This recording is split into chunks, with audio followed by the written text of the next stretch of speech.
warahmatullahi wabarakatuh. Perkenalkan, nama saya Dul Ulia.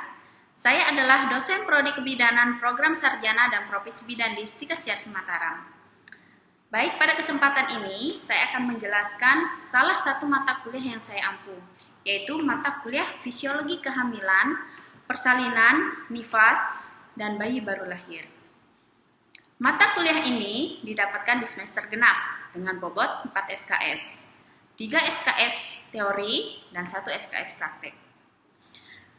Adapun capaian pembelajaran mata kuliah ini adalah yang pertama, mahasiswa mampu menjelaskan perubahan fisik tiap semester dalam kehamilan. Yang kedua, mahasiswa mampu menjelaskan tanda, gejala, dan diagnosis kehamilan. Yang ketiga, mahasiswa mampu menjelaskan proses fisiologis dalam masa transisi kehidupan dari dalam dan luar rahim, serta asuhan segera bayi baru lahir. Baik, di sini saya akan mendeskripsikan mata kuliah Fisiologi Kehamilan, Persalinan, Nifas, dan Bayi Baru Lahir.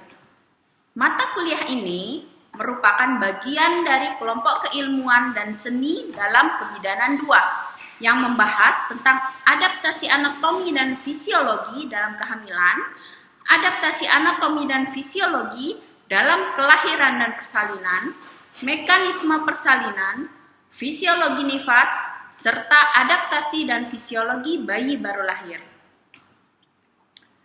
Berikut materi yang saya ajarkan kepada mahasiswa. Di sini saya berfokus pada materi tentang persalinannya. Materi yang saya berikan kepada mahasiswa yaitu ada 10 poin. Yang pertama, adaptasi anatomi dan fisiologi organ reproduksi dalam persalinan. Kemudian yang kedua, adaptasi fetus dalam persalinan. Yang ketiga, hormon yang berpengaruh dalam persalinan.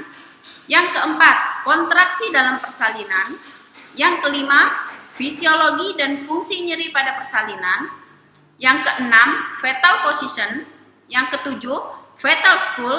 Yang kedelapan, mekanisme persalinan presentasi muka. Yang kesembilan, mekanisme persalinan presentasi vertek. Dan yang terakhir, mekanisme persalinan bokong. Nah, untuk sistem pembelajarannya di Stikes Mataram, khususnya di Prodi Kebidanan Program Sarjana dan Profesi ini, kami melakukan perkuliahan secara luring atau tatap muka, baik di kelas maupun di laboratorium klinik. Berbagai inovasi, strategi, dan metode pembelajaran yang saya terapkan, tujuannya yaitu agar dapat tercapainya peningkatan hasil belajar mahasiswa. Dan harapannya nanti lulusannya memiliki kompetensi yang sesuai yang kita harapkan.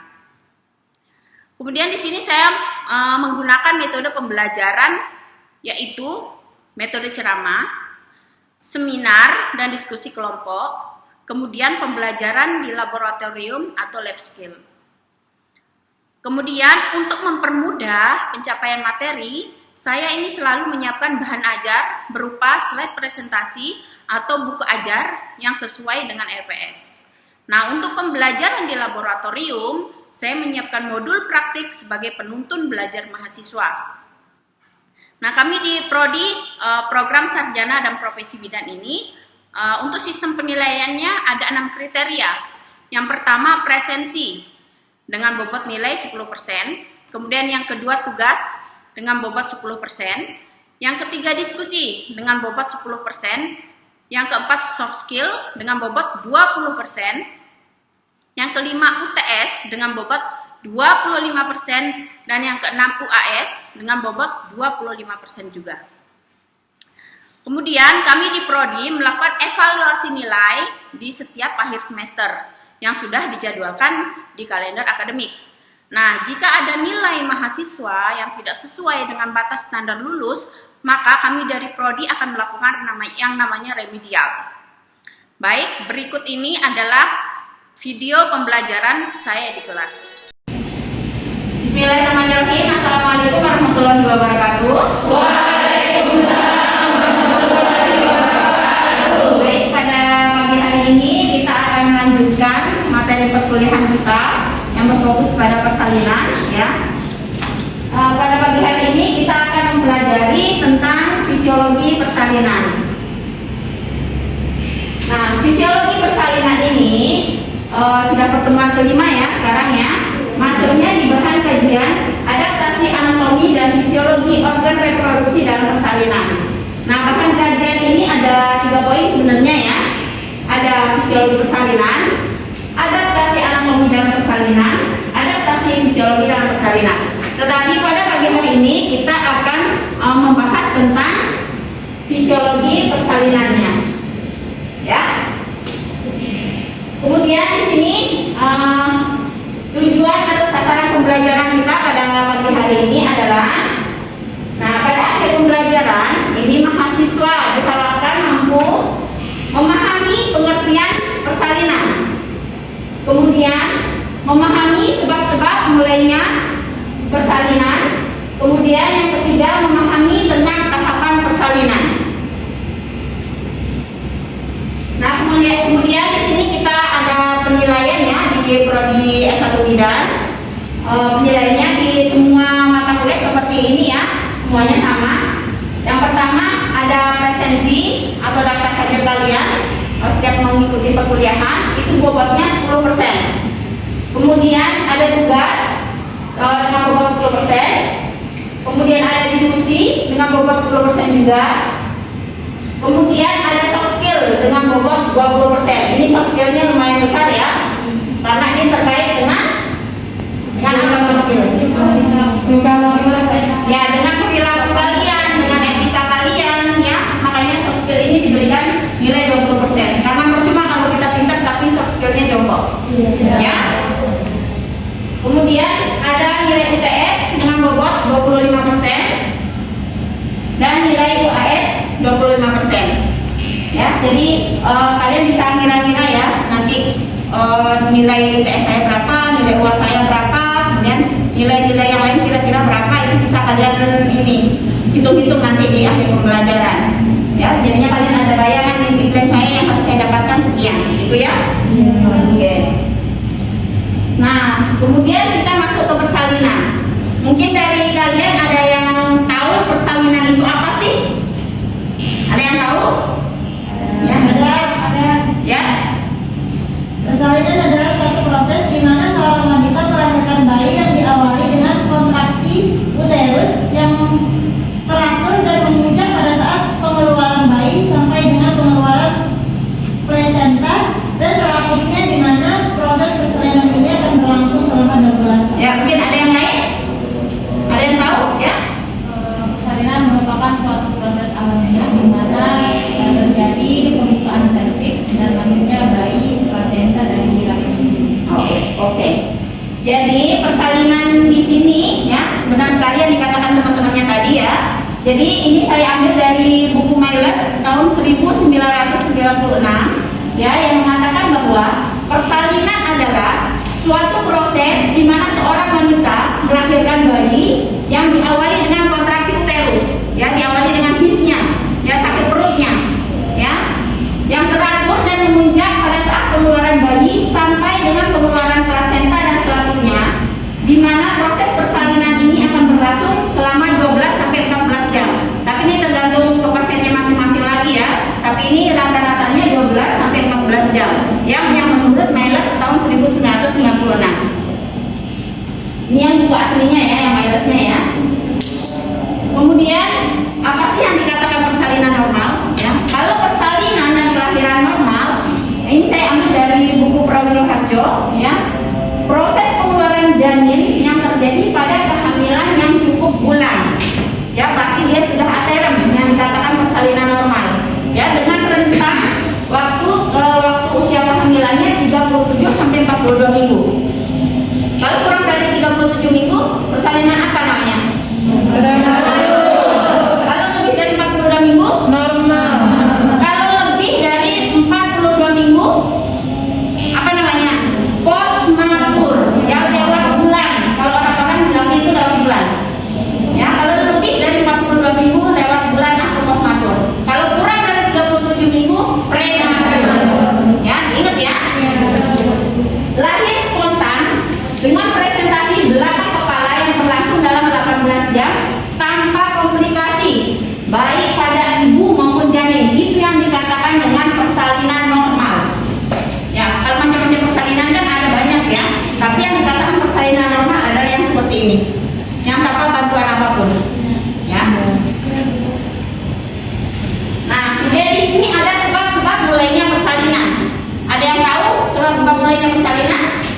penurunan kadar progesteron, teori oksitosin, keregangan otot-otot, pengaruh janin, dan teori prostaglandin. Ya, betul sekali ya. Jadi di sini ada teori penurunan kadar progesteron.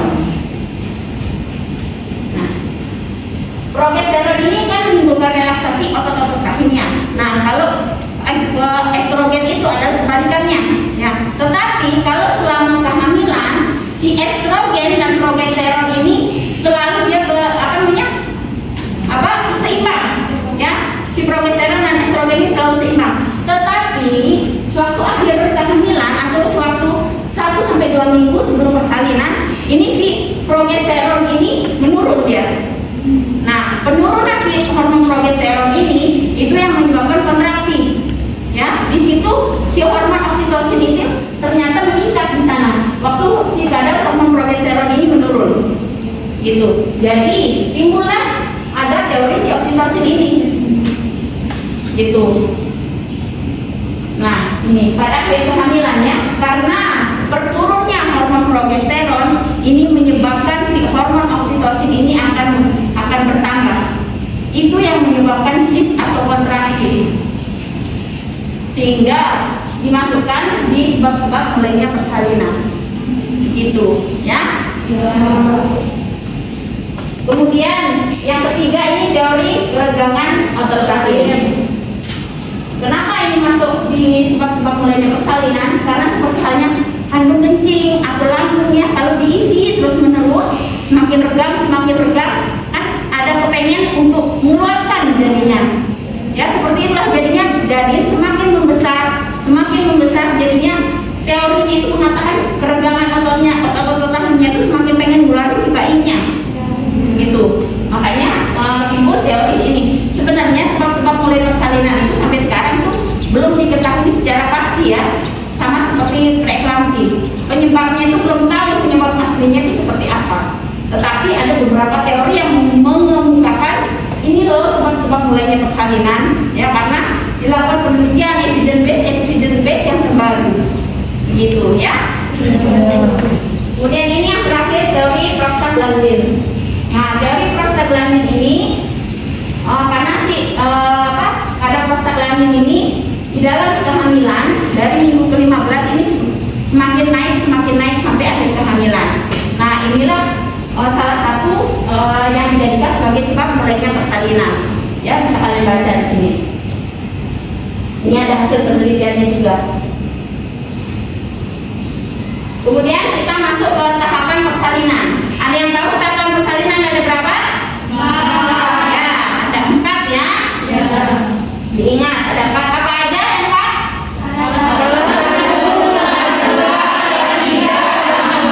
Baik, pintar. Oke, kita masuk ke kala 1. Apa sih yang dimaksud dengan kala 1? Kala 1 adalah persalinan. Kala 1 adalah kala pembukaan yang berlangsung antara pembukaan 0 sampai pembukaan lengkap. Oke, betul ya. Jadinya kala 1 di sini adalah kala pembukaan. Ya, kala pembukanya pintu gerbang terbukanya si serviks ya, yang dinamakan kala 1. Ini dari pembukaan 0 sampai pembukaan lengkap. Nah, lengkap itu pembukaannya berapa sih? 10. Ya, 10. Diingat ya. 0 sampai 10. 10 itu pembukaan lengkap. Nah, kalau awal-awal mulai pembukaan masih pembukaan 1, 2, 3 ini si pasiennya biasanya masih bisa beraktivitas ya. Karena saya pernah merasakannya juga ya, sudah 2 kali. Jadinya waktu awal-awal pembukaan masih bisa nyetrika, masih bisa beres-beres rumah ya. Karena masih lengkap pembukaannya di sana. Gitu. Di awal-awal pembukaan. Kemudian ini kala 1 ini dibagi menjadi 2 fase. Ada yang tahu? Fase laten dan fase aktif. Iya, betul sekali. Ya. Jadi kala 1 ini ada fase laten dan fase aktif. Nah, bisa kalian lihat di gambar yang di depan. Apa bedanya gambar 1 dengan gambar 2? Perbedaannya di mana? Pada pembukaan dan pembukaan serviks. Ya, ini serviksnya. Ya, kalian lihat serviksnya ini. Ini serviksnya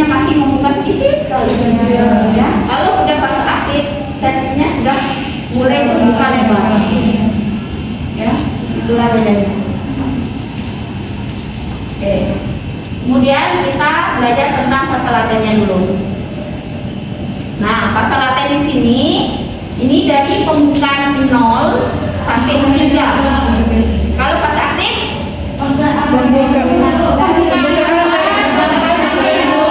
ya, dari pembukaan 4 sampai 10 atau pembukaan lengkap ya. Jadinya ini selalu harus kalian ingat teori dasar ini, karena nantinya kalau kalian jadi bidan ya, kalian akan mengisi partograf namanya ya. Jadinya pembukaan itu adalah awal kalian untuk menulis yang namanya partograf.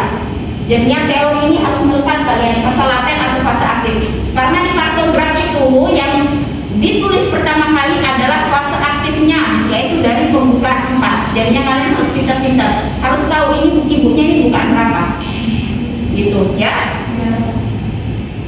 Oke, kemudian fase aktif ini dibagi menjadi 3 fase, yaitu ada fase akselerasi, kemudian dilatasi maksimal, dan fase deselerasi. Ya, bisa kalian baca ya, mulai dari pembukaan berapanya di sini. Nah, ini kalian tahu gambar apa? Ya, jari ini. Untuk apa jarinya? Ya, jadi jari kalian ini, 2 jari kalian ini adalah untuk mengukur pembukaan ibu yang akan partes. Ya, jadinya dijaga baik-baik jarinya ini, yang 2 ini. Jangan sampai kukunya panjang, terus dikasih manik-manik. Ya, nanti kalau kalian PT ketinggalan gimana? Handscootnya robek gimana?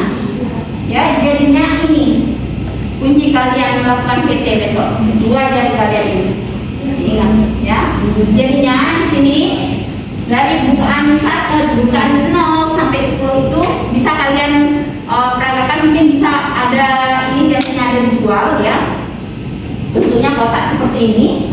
Sudah ada bunder-bunderannya begini. Ya, di Shopee banyak kok. Ya, kalian bisa cari ya untuk mengukur pembukaan PT, pemeriksaan dalam. Ya, jadi kalian bisa ukur tangan kalian ini kalau bukan 10 itu seberapa jauh sih? Seberapa lebar sih tangan saya kalau bukan 10? Ya, kalau saya segini ini bukan 10. Ya, jadinya kan tangan orang kan beda-beda ya. Mungkin ada yang lebih gendut, yang ada yang kurus ya. Jadinya dicek sendiri ya. Kira-kira sejauh mana lebar tangan saya untuk melakukan PT. Kalau bukan bos sejauh mana, bukan pas sejauh mana ya, bukan kurus sejauh mana. Ya, supaya kalian terbiasa nantinya. Ya, belajar sendiri nanti di rumah ya. Oke. Nah, kemudian kita masuk ke skala 2. Skala 2 ini adalah skala dari pembukaan lengkap sampai terakhir ya. Gimana sih kita tahu kalau bayi ini akan lahir? Tanda-tanda skala 2 itu ada yang tahu? Ya, jadinya dulu ya waktu saya kuliah ya, kita ada namanya nyanyi APN ya. Tanda gejala kala 2 doran teknis berjuang vulkan. Itu tanda gejala kala 2. Dorongan menyerang. Seperti kalian pengen BAB. Ya kan pengen gini kan? Nah, itulah begitu yang dirasakan sama ibu yang akan partes. Pengen mengeluarkan. Ya. Kemudian ada tekanan anusnya ya. Otomatis kalau pengen neken pasti ada tekanan kan di anus. Kalian pasti merasakannya ya kalau kebelet pengen ke belakang ya. Nah, itulah rasanya. Kemudian perineumnya menonjol. Karena apa perineumnya menonjol? Karena ada tekanan si bayinya. Karena kan perineum ibunya, karena si bayinya pengen keluar. Ya, sehingga menonjol si perineum itu. Kalian tahu kan perineum di mana?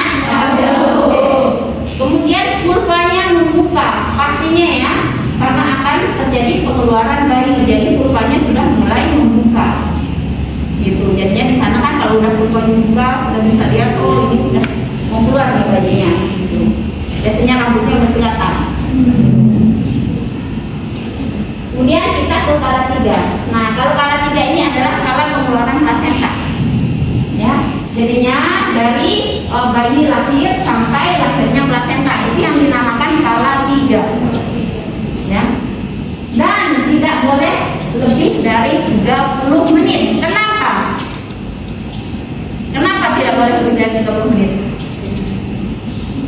Karena bisa terjadi yang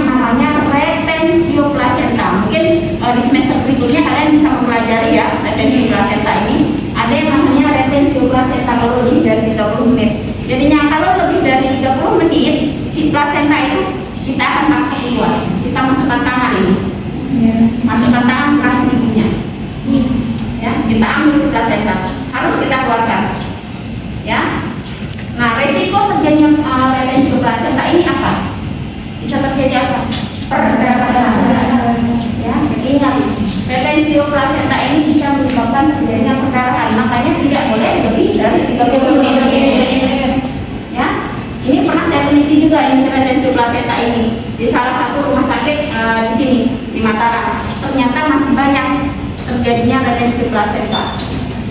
Next kita akan bahas ya, apa aja sih faktor-faktor yang bisa menyebabkan terjadinya retensi plasenta. Jadinya diingat, kalau udah lebih 30 menit misalkan kalian jadi bidan desa ini, ya itu harus dikeluarkan. Ya, jangan sampai dibiarkan sampai sejam 2 jamnya perdarahan ibunya. Ya, karena perdarahan itu adalah penyebab utama nomor 1 masih kematian ibu di Indonesia. Diingat. Kemudian ini ada kala 4. Ya, kala 4 ini adalah kala observasi. Nah ini tidak kalah pentingnya kala 4 ini. Selama 2 jam setelah ibunya melahirkan, ya, setelah plasentanya keluar, ini masuk ke kala 4. Di sini kalian mengobservasi apakah nantinya ada perdarahan atau tidak. Ya, di sini adalah poin penting sekali. Ini biasanya, oh ini ibunya sudah melahirkan nih, sudah bayinya sudah baik-baik aja, ya udah ditinggal tidur istirahat bidannya, nggak diperiksa. Ternyata di sini fase kritisnya si ibu. Di kala 4 ini adalah fase kritis. Ya, 2 jam postpartum ini. Jadi kalian harus hati-hati di sini. Makanya di pantograf ya, di pantograf itu pada kala 4 itu, pada 1 jam pertama setiap 15 menit sekali kalian cek ibunya. Kemudian di jam yang kedua, 1 jam yang kedua itu setiap 30 menit kalian cek juga ibunya. Selama 2 jam ini, ya 15 menit cek kontraksinya gimana, bagus nggak, perdarahannya gimana, bagus nggak. Itu yang kalian cek setiap 15 menit dalam 1 jam pertama. Karena di sini adalah masa kritis si ibunya. Ya, jadinya harus hati-hati di sini. Jangan mentang-mentang itu udah lahir, plasentanya udah lahir sehat, baik-baik aja, ditinggal ibunya. Ya, jadinya kala 4 ini adalah poin kuncinya juga karena banyak terjadi kasus perdarahan postpartum. Ya, diingat itu. Oke, selesai. Terima kasih. Ya, dari penjelasan saya tadi mungkin ada yang mau bertanya? Oke, langsung mungkin. Baik, nah pertanyaan saya, apa perbedaan fase laten dengan fase aktif? Ya, apa perbedaan fase laten dan fase aktif? Ya, tadi sempat kita bahas ya. Mungkin ada yang masih mengingat? Ada yang mengingat? Satu orang aja yang ingat? Oke, Dwi. Jadi letak perbedaannya di sini itu di fase laten itu dimulai dari 0 cm sampai pembukaan sentimeter itu kalau fase laten. Nah, kalau fase aktif dari pembukaan 4 cm sampai 10 cm dan di fase aktif ini dibagi lagi menjadi 3. Yang pertama itu fase akselerasi, di mana pembukaan itu menjadi 4 cm. Nah, yang kedua itu fase dilatasi maksimal dari 4 cm menjadi 9 cm. Nah, setelah itu baru fase deselerasi, di mana dari pembukaannya sudah mencapai 9 cm hingga 10 cm atau pembukaan lengkap. Seperti itu. Ya. Gimana, Arjun? Sudah paham ya? Ya. Tadi ya bisa dilihat di sini di slide saya. Nah ini ya. Ini bisa dilihat lagi ya. Baik, mungkin hanya ini yang saya sampaikan ya pada pagi hari ini. Oke, selanjutnya mungkin saya pengen ini apa namanya? Pengen tahu kalian sejauh mana sih sudah mendengarkan ceramah saya banyak kali lebar tadi ya. Kita ada sedikit ya. Yang mungkin dikeluarkan kertasnya. Ada 3 nomor aja.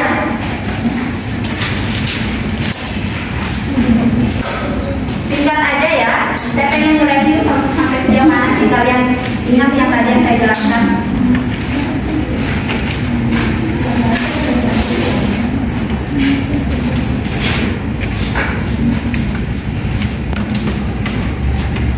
Sekalian presensinya jalan ya, sekalian tulisnya.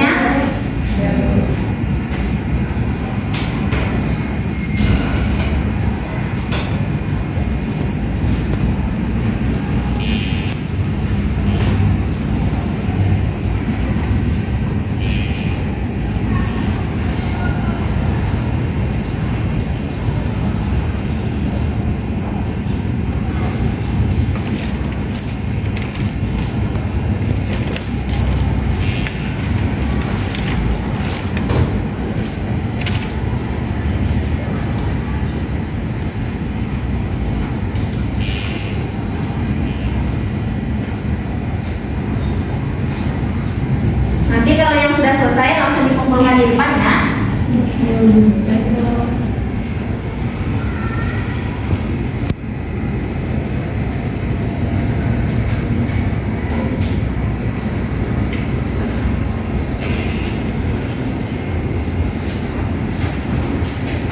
Ya.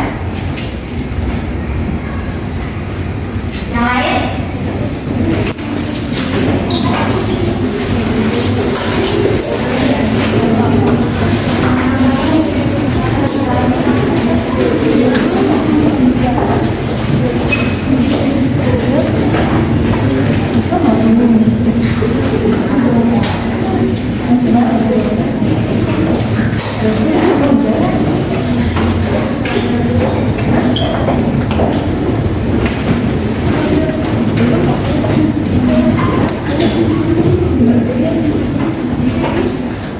Sudah semuanya? Sudah. Baik, nanti kuisnya saya akan bisa ya, di ruangan. Baik, terima kasih atas waktunya. Wassalamualaikum warahmatullahi wabarakatuh. Waalaikumsalam warahmatullahi wabarakatuh. Terima kasih.